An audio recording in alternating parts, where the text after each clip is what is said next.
to 60. What's wrong, Ellie? Apologies for this terrible intro. What are you talking about? What are you talking about? You think my impression of Your Michael impression Caine is is uncanny, really but bad? what you're actually saying is shocking. I apologise. Listeners, I'd also like to apologise for yesterday's episode. We went a bit off the range and we talked about far too many personal things to the point that we've got listener mail back. Right, my name is Sean Connery. You're only supposed to blow the bloody doors off. Hit the bloody music. Right. Howdy, stranger. Don't say howdy, stranger, to me.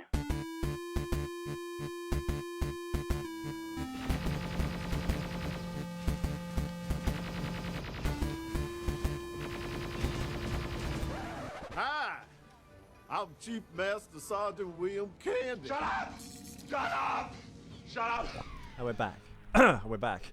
Hi. How would I'm Ethan McKinley. How would Michael Caine? Right, go on. How would Michael Caine do a pig noise? How would Michael Caine do a pig noise? Right. Michael Caine would do a pig noise like this. Right. That is how Michael Caine would do. How would you teach our listeners to do the best Michael Caine impression? The best Michael Caine impression you could do is basically letting your head wobble around as you let your head wobble around and then just like talk in a really dismissive and passive aggressive way. Also very deflated like that. Like he does in the Batman movies. You sound a bit gassy. Or when he was, very gassy indeed. Or when he was young, you talk right in the top of your mouth like that, right? You're only supposed to blow the bloody doors off, right? Okay, that's quite good, I think. How did he play Alfie? How did he play Alfie? Right, it's somewhere in the middle like that. So it's like he had a bit of candour, a bit of charm like that. So and now you're moving like Mick Jagger. the 3 ages of right now. If you want to do like Mick Jagger, like you put your hands on your hips like that. Why is your voice just dropped? And you do like, that's what Mick Jagger does. Like he goes up and down. Is this like, Mick Jagger going through puberty? no, it's like that's how he talks, isn't it? Like it's like quite loud and like over the top like that, really nasally. So you're like using the top of your like voice in your nasal cavity. Now Sean Connery. And then, if you're gonna do Sean Connery, basically you just fuck the prom queen. you pull your chin right back into your neck, and that's actually Scottish, isn't it? Sean Connery is Scottish. But you kind of lisp like that. So McLeod, you cannot die. Look at And the stars born. of course, If we're on the same subject as Michael Caine, if you want to do Bane. you just do Sean Connery into a mark like that. No one knew I was until I put on the mask and started doing jokes. Hi everyone, it's Ethan McKinley. It's the 2-Minute Terminator. We are in fact on episode 31. We're going from minutes 60 to 62. The 2 minutes bridging that gap. It begins with 62. Oh yeah. It starts with the TX testing a secondary weapon because one of her primary weapons has been broken. So she's got a bit of a crush, Jamie Beetlehand, and it begins with her shooting a flamethrower, and then it ends with the Terminator talking about human pair bonding, like that. Our bumper music, of course, is Big John Trouble in Carpenter, Little China. Alan Howarth, and the Coupe de Ville's Big Trouble in Little China soundtrack. Lapin. It will, of course, be in the show. I like that bit. It will be in the. It's a fat synth. It's what characterises the Big I Trouble in know. Little China. It goes. No, it does it like that, doesn't it, Kate? Oh my god. So yeah, my 4 awful impressions there of 4 iconic people. They're amazing. 2 of which probably I'll be meeting this Monday when I'm slinging drinks for Mick Jagger again. Like, have a beer, please. I want it in a bottle. I want it in a bottle. Right. I was at Mick Jagger's party and he asked for a Heineken like that, and I was behind the bar and I got the Heineken. And you went, fuck me, you're I small. opened it and I walked over to him and he didn't even look at me, didn't even acknowledge me. So I finally went, I'm sorry to interrupt, but I have your drink, Mr. Jagger? And he said I want it in a glass. So I went, all right. And I went back to the bar and I put it in a glass. Did you put ice in it? No. Did you spit in it? No. I would have at least jizzed in It was a small living room area and they would have seen me do it. Yeah, but you've only got a small penis. Well, they wouldn't see that for sure. Yeah, but it's just Not true. it was the Ethan's way rocking a it was massive it was the way I wasn't acknowledged basically, and like when I interrupted him, went, "Oh, excuse me, Mr. Jagger, I have your beer." He just looked at me like I'd fucking done a shit in his cornflakes. Talking of massive hogs, there is something that I really want to play down the phone. Morgotons. No, it's something even better. If you can find a link to it, Ellen, we'll just include it in the show notes of the I show. just We wanna need to play it. get I moving. just want the sound. Okay. Just let me play the sound. Hurry up then.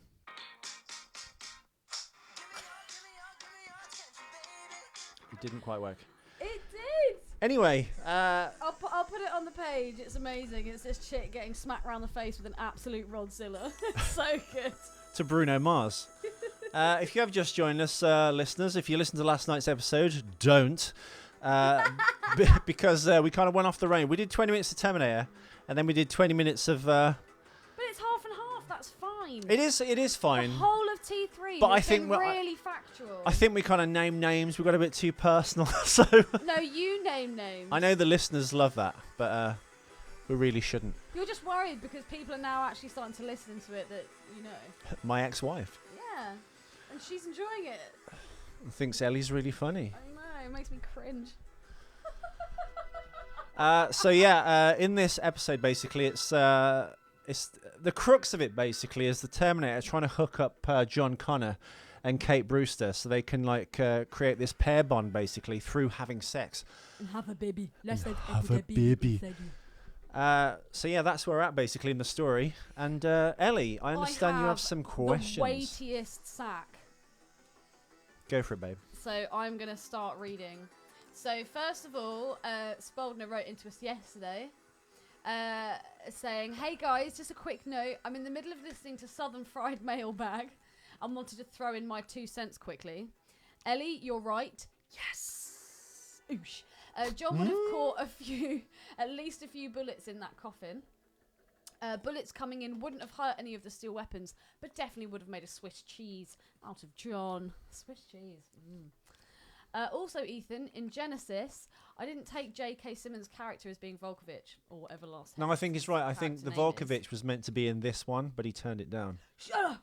He was the street officer in the department store in 1984 that survived the T-1000 attacking Reese. Wow. I didn't think he was supposed to be Volkovich.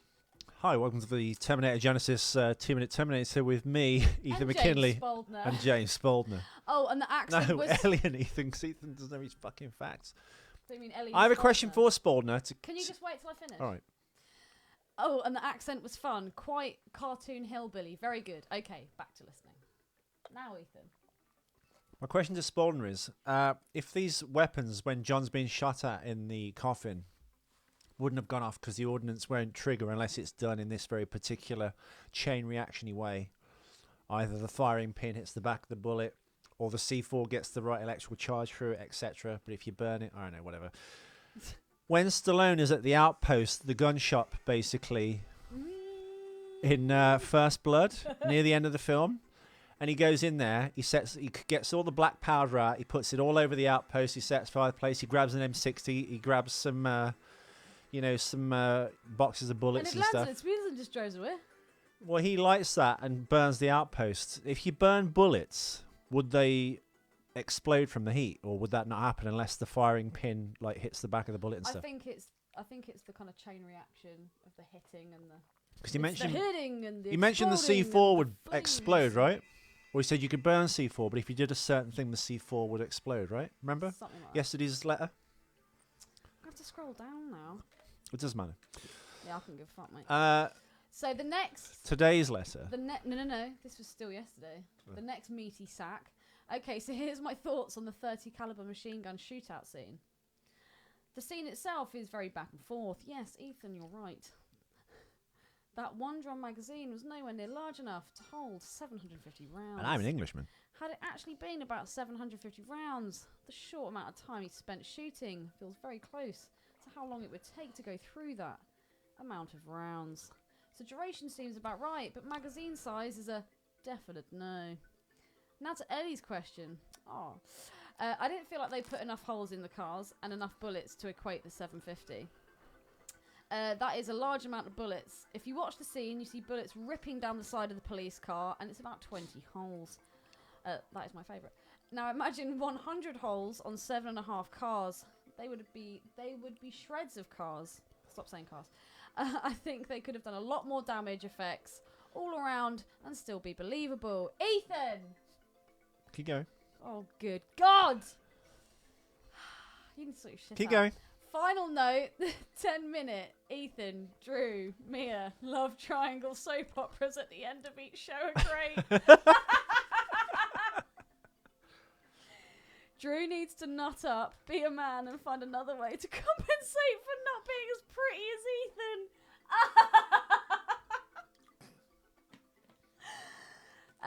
Mia sounds like she's playing with both boys for the dramatic attention from anyone who will give it. Her story is now being heard across the world, so it must be working. Ethan needs to do exactly as he said and not waste his time on either. I get the losing a close friend thing, but a close friend would at least give you 5 minutes of their time as you're passing through town. Just my 2 cents on the awesome new British soap opera. I think it's unfair. Mia's lovely. She just has her own agenda, She's man. a whore, because all women are whores. I can smell that. Well, that comment. There's the face. I'm drinking cabbage juice, basically, There's listeners. the face. Beetroot McKinley. Beetroot. Beetroot McKinley.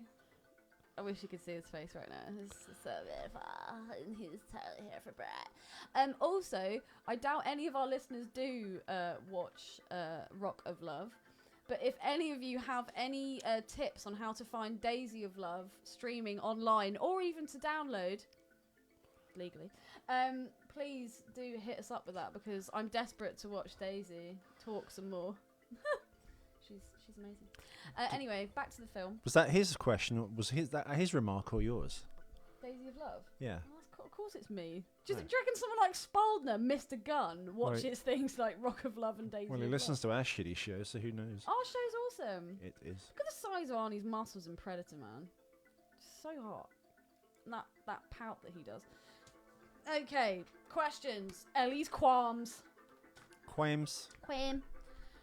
So when we start the 2 minutes, we see the TX and she is shooting flame from her damaged Jeremy Beadle hand arm thing, Right. burning a bush. Why is she doing that? I don't know. Well, her primary weapon is damaged, so she's trying to find something that actually is functional and works so she can continue her mission. The only thing that it seems to be working at that moment is the flamethrower. Okay, that's answered it. I assume the robot itself self-repairs or heals, so she just has to wait for it to kind of sort itself out or get the parts, I think, in this timeline to actually get her through and get her See, this is her what weapon confuses working. me. If she's liquid metal, Yeah. then why can't she? Why did that damage even happen in the first place? Surely she could just morph it into something else. Because it's not... Oh, God. She's even got a shit ass. This is kind of how lifts, the episode with we explained to Ellie how lifts work from season 1. It's a combat chassis with a liquid metal shell or exterior. Oh, of course, yeah. She's The half liquid and metal, half. as discussed in Terminator 2, can't she's- form complex machines because they require moving parts and chemicals. She's like a mixed race robot. So it can only do like knives and stabbing weapons. Knives and stabbing weapons. Yeah, so basically, you know, Stop saying basically. It doesn't mean anything. how do I get this letter to come on my screen? Spaldner's letter. Come on my screen. Well, you're looking at it. I know, but yours is different. It says 2-minute Terminator from James Spaldner. I don't know. I couldn't really care. Okay. I'm detracting away from my qualms. Okay. Why doesn't the TX take the lorry? Good question, but I guess she'd need a speedier transport. She likes driving big tools. Having said that, as I always say, yeah, it's the only vehicle that's actually there and functional. So Yeah, exactly. I don't know. So I would have thought she'd have taken the lorry. Second question.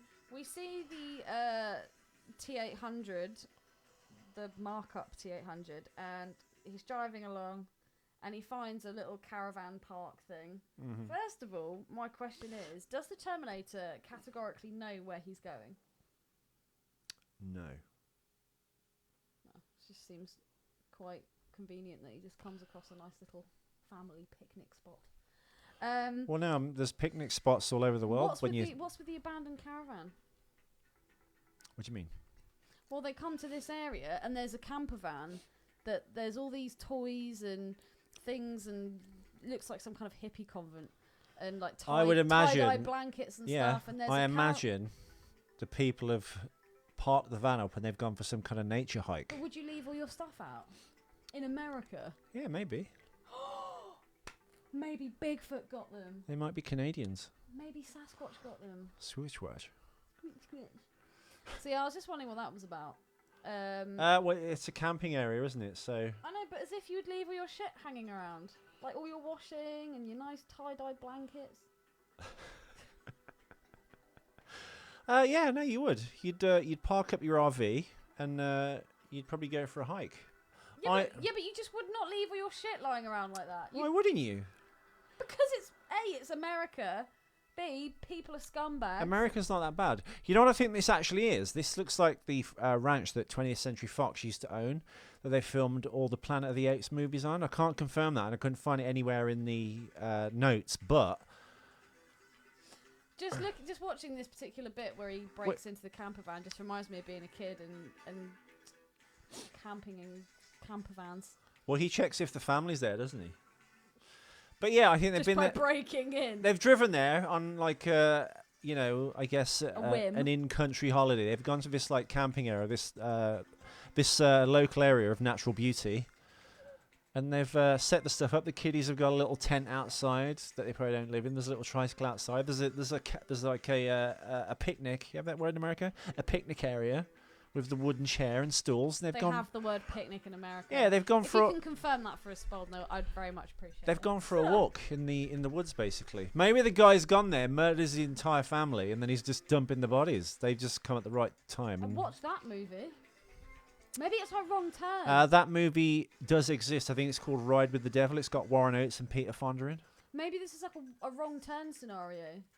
Maybe. Maybe they've been like fucked by incestuous. I really like Wrong Turn. Saw it 4 times at the cinema. I've only seen it once though, but I remember finding it pretty gruesome and horrifying and pretty wrong. So Race with the Devil. That's it. I apologise. So yeah, I was just a bit confused about the caravan. We get a return of the wobbly chin in this scene. Yeah, Brewster's chin that she houses a Russian hamster in there. Have you ever seen Russian hamsters? They're literally the size of a 50p piece. They're not that small. No, Ethan, my flatmate when I went to university had 2. They are literally the size of a 50p piece. I shit you know. And they bite. No, they don't bite at all. They're just like little balls of fluff. They move so fast though, so you have to be really, really careful if you take them out of the cage because they're like gone. Race with the Devil, Ellie. The thing you just mentioned, Wrong Turn, meets this camping scene. Warren Oates and Peter Fonda go camping. This music's amazing. In a camper van, and they stumble upon a satanic ritual like the one in The Devil Rides Out. Oh. The people see them and chase them down, and that's what the film is, them trying to escape these Satanists. What's the name of the actor that plays the baddie in that? Who In what? also plays Mike? Charles Gray. Charles, the one from Rocky Horror? Yeah. Charles Gray. Awesome. He is the one that played Mycroft, right? In what? Sherlock Holmes. The Granada. No. Oh, Granada one? No, I don't know. Jeremy Brett. Mycroft in the movies is Stephen Fry. No. Oh. Nay to the Sherlock Holmes movie. It's nothing like Sherlock Holmes whatsoever. I hate it. I literally watched probably about 20 minutes and I just turned it off. It's just bad. It's not Sherlock Holmes at all. It shows him erratic. It shows him like being defeated by a woman. That would have never happened. Just, no. What are you doing? I found a fridge magnet. Thought I'd stick it on the leg of your table. I'm glad that we're focused, Ethan. Mentos. I really like the movie. I didn't. Yeah, I like you the way. don't know anything about real Sherlock Holmes. No, I know, but real Sherlock Holmes, that version of that has been done so many times. The Basil Rathbone version is pretty much the same version that Jeremy Brett did. It's a kind of like. Even though Jeremy Brett did it better. I disagree. I disagree with you. I've literally read every single Sherlock Holmes story, and Jeremy Brett just gets it down to an absolute T. Basil Rathbone is great. Don't get me wrong; he revs my engine. But those films had more atmosphere, and they were better because of that. Jeremy Brett, the Granada series. That's not a film. The Scarlet Claw. That's not even a real Sherlock Holmes story. They don't have to be. All right, forget it. I win. Oh, you illiterate, fucking spastic, Down syndrome scumbag. Sorry, Mum. Full disclosure, my mum sent me a text the other day going, how can you pick on unfortunate people on your show? People listen to that. Again. Yeah. Oh my god. Because she's knows how to work out a computer now. She's found the fucking show. Oh no. So like basically, Actually, she to be was fair, like, we've been very respectful. We haven't discussed anyone's mothers. no, but now she's going after us. Oh no, because I said I was. She said I was taking the piss out of people with cerebral palsy. But like, look, Mum, if you don't like it, just don't listen to I think I was saying I was like someone with cerebral palsy, so I'm actually going after myself. I use the cerebral palsy, the affliction, as an example. But if we take everything off the table, you can't use anything to describe anything. No. Okay, well I was like this. I was like this Herculean character from ancient Greek legend. I was so bad at doing something. No. Do you know what? This is a little bit. It's kind of on topic. The other day, my bastard of a boss just decided to hug me, which, you know, I was a bit like, ugh. And he went, "God, Ellie, you really need to put on some weight." I thought, there is no way in hell that you would turn around to my other female colleague who's grossly overweight and go, "God, blimey, you need to lose weight." It's You just- need to put on some weight, it's Ellie. just, what the fuck? Do you understand? I have. I've put on like 3 pounds. In real money. Pound your face. Yeah. So back to the film. I've done the return of the wobbly chin. I just wanted to make sure that everyone is aware of The that. return of the wobbly Do chin. you think that to get Brewster or whatever her name is, Claire Danes, to cry, do you reckon this was the first scene that she actually shot of the film and she was like, "Oh God, am I actually in this I film?" read the entire script. Yeah. If Uh, someone said to you, Ethan, that you had to cry impromptu for a film, what would you think about? Where would you go? Because they say you have to think about something. I'd have sad great happening. difficulty doing it, and lots of actors do. Some people can just switch it on. I don't think I'm someone that can do that. But if you had to, what would you say? One acting trick you can do. Well, actually, you know what? In films, there's this kind of like. All you need to do is shave your arsehole. No. There's this mentholated powder, which they use, and they'll put 2 spots like just under your eye here and here, which you can't see on camera. But it's basically like putting Vicks Vapor Rub, You could chop an onion. something like that. Yeah, but like it's this special powder. It's like menthol. Oh, okay. And they just put a spot under each eye, and you just start tearing up. Gush from the eyes. Some actors can't do it. Some people can like obviously connect to that. I think Claire Danes is probably one of those people. Another trick you can do, which you'll see a lot of actors do if they've got their big cry scene. Denzel Washington, he's got this scene in Glory when he's getting whipped, but he's so like stoic and full of pride, he won't break in front of his like masters. But then this like one tear just breaks. Oh my God, I'm sorry. But as he's doing it, you can see like the little trick he's doing, and they teach you this at drama school. If you swallow with your mouth closed, eventually you can get like tears come out of your eyes. That's one trick. Just then, and when you can were see him talking doing that. about someone getting whips, it reminded me of that scene, and this actually made me cry. Yes, people, I have feelings, and I do cry from time to time. I'm a sucker for crying at movies, especially if the music's good. The scene in Django when Django's missus Broomhilda is getting whipped. Oh my God, so bad. Why are you laughing? It's the way you like stumble on Broomhilda. Well, I was trying to remember what it was. Hildy? Where's Hildy? Oh lordy, Do you not where's think Hildy? that was such a horrific scene? I don't remember it. The film was good though. I liked it. I love Django. I've literally seen it about 50 times. Do you know something about Django, Ellie? The scene when Leonardo DiCaprio smashes down the shot glass and it breaks into his hand and he's bleeding, that was actually a mistake and he just went with it. Because I'm DiCaprio, bitch. I've got another fact about Django. Is it a fact attack? When Kristanna Loken was practicing at the firing range, she had martial arts training. Martial arts. Martial arts. And she had extensive mime training in preparation for a role as the TX. But she also practiced running in 2-inch heels, she fell ill during the filming of the cemetery scene because all of the running that she had to do was just she couldn't do basically. But a stunt woman carried out the jump that the TX does on top of the car that the Terminator and John Connor are driving away from the cemetery. Oh, keep doing that. See, there's actually a really good scene. We've just passed it actually, but when she kind of like when she jumps on the roof of the hearse, you can see it's like wire work, but it looks really good. That's the stunt woman. I doubt Kristanna Loken would have done that. I would have thought a lesbian would have been up with the rough and Now, tumble. the primary weapon, she's using a flamethrower. One of these weapons that the TX has the option of choosing is called the Phase Plasma Auto Rifle. Plasma! Well done! You said No, the other day. but one of the options in the readout on her screen, it says the Phase Plasma Auto Rifle. Does that mean anything to you? No. It's a reference to the first Terminator, Ellie. You know when he's in the gun shop with what's his name? Dick Miller. Dick Miller. Yeah, when she's in the thing with Dick Miller, he goes, "Give me the phase plasma rifle." So why would they have had And the he goes, same "Just gun what you see, back pal." then to now? It didn't. That gun didn't even exist then. You didn't know that in the Terminator goes back to 1984 in Terminator 1, and he asks for the phase plasma auto Oh, rifle. the guy says we don't have And that. Dick Miller goes, "Hey, just what you see, pal, because it's not. It's from yeah, the yeah, future. yeah. Not been invented yet." It's not even invented. Yes, you got it in. It's not even been invented. I'm quoting this little internet commercial I did about 8 years ago when I had to play Michael Caine. I will post it on the 2-Minute Terminator page. Right. Okay. Back to the film. There you go back to young Michael Caine. Like that. You're only supposed to blow the bloody doors off. That's pretty good. Of course it is. All right. All right. We've gone through puberty. Fine. Right. But like when you do Michael Caine Can we now. please talk about the least comforting chat in all cinema history? Where that John gives to- exposes himself and just goes, "Look at that." And Start actually, with he's a yourself. hermaphrodite and he's smooth, like a Ken doll.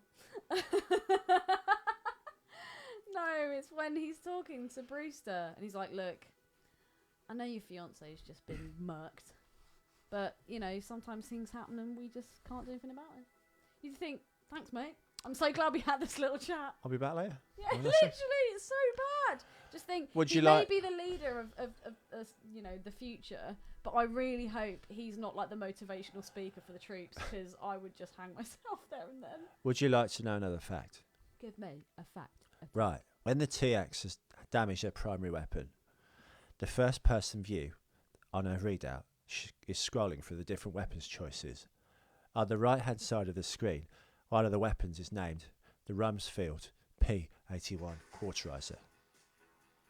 It's obviously a reference to Donald Rumsfeld, who was part of the Bush cabinet. Do you know what I'm saying? I do. Donald Rumsfeld. Yeah. He should be convicted of war crimes. Is that why it was put in? The Rumsfeld P81 Cauterizer. There you go. Thank you, Ethan. Oh, you're welcome. So now this is a cock up. I've discovered my own cock up. Bang, cock up. Bang. Right. When John walks away from, so he's just been talking to Brucey Brucey in the car. in the car. He then walks off to go and talk to Arnold about the fact that he's not going to pork her because she's. I'm not going to Right. pork you. I He- don't want you, Kate Brewster. He looks back at the car, and Kate's not in the car anymore. He's literally just walked away, and she's no longer there. She's probably collapsed, And crying yet- over the and drone yet seat. they both, when they're both talking about her, they both look back and nod towards the car, but she's not actually there. Continuity has been quite It's glaringly been bad in this so film. poor. Yeah. It's coming up now. Just keep It's your coming eyes up now. puckered. What See, minute are look, we at? see, What she's in minute the are we car. at? What minute are we at? 1 minute. No, an hour. 1 minute, and 1 hour, look, 1 minute and and she's 47 gone. seconds, and she's not in the car. She's not in the car. Right. She's not in the car. Also, another Also, qualm with this scene. What are your qualms? Not just the fact that she's not in the car. Look.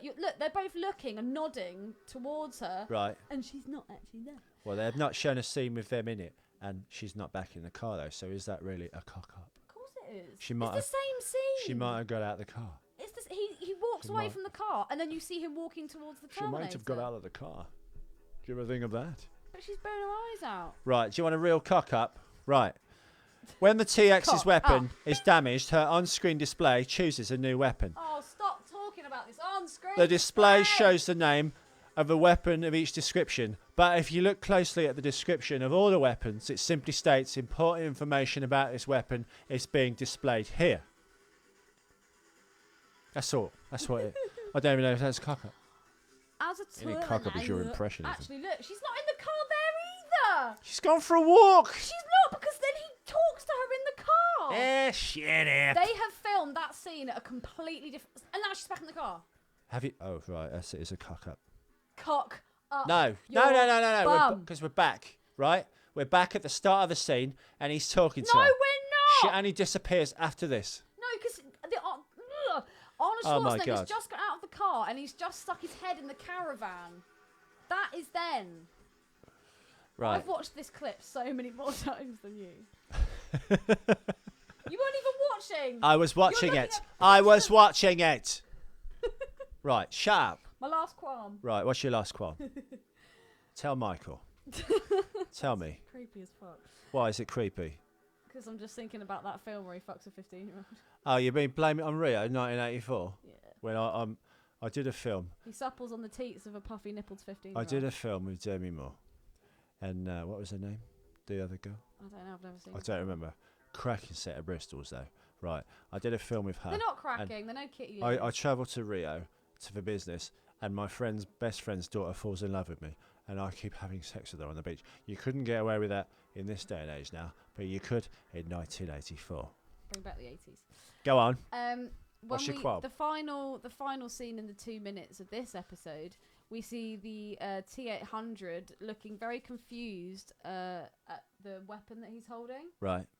So he's kind of looking at it. He kind of shakes it a little bit, fumbles around, and Right. then like part of the gun drops down. So Part where of you the put gun. the ammo in. Yeah. He's a Terminator. Right. Surely he should know exactly how it works. Why is he kind of so confused by this weapon?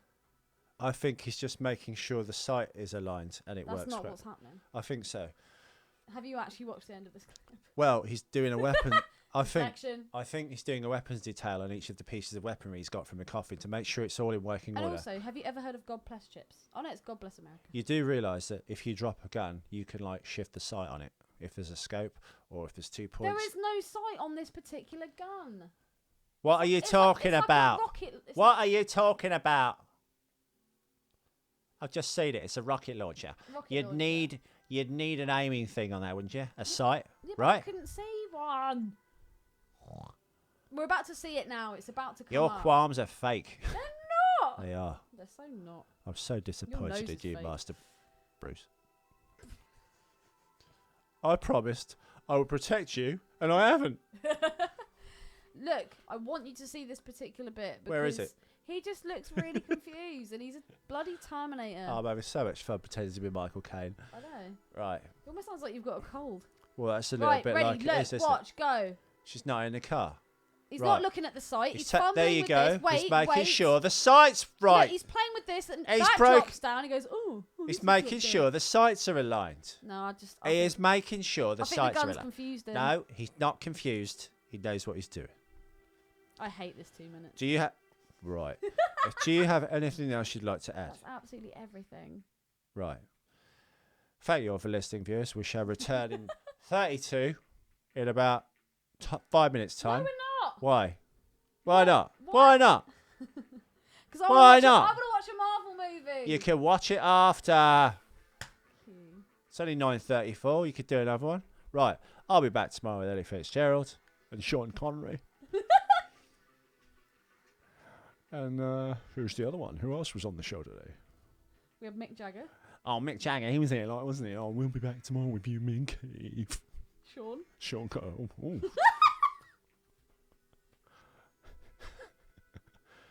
I'm being simultaneously possessed by different personalities.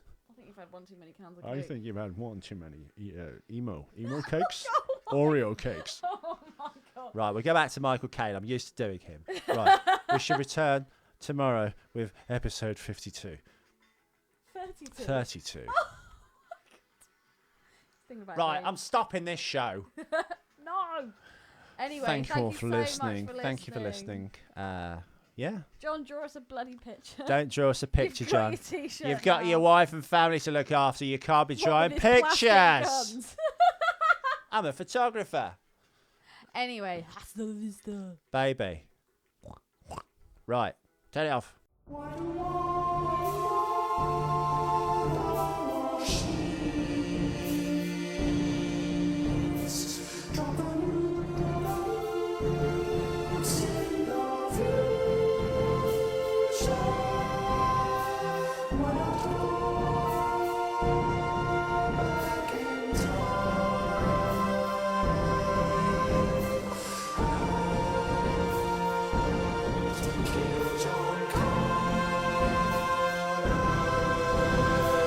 Watch out for machines.